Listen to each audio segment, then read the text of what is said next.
வணக்கம் நண்பர்களே. 100 நாள் 100 கதை தொடரில் இன்று 14வது கதை.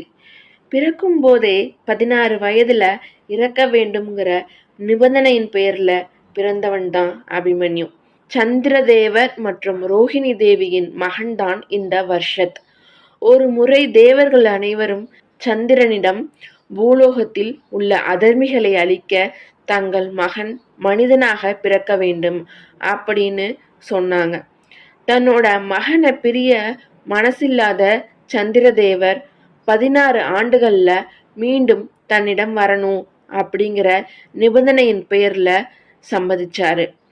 அதன்படி அர்ஜுனன் மற்றும் சுபத்திராவின் மகனாக பிறந்து 16 வயதில் மாவீரனாக, சிறந்த போர் வீரனாக, இந்த உலகையே வியக்க வைக்கும் சிறுவனான அபிமன்யு மகாபாரத போரில் எதிரிகளால் வீழ்த்தப்பட்டான்.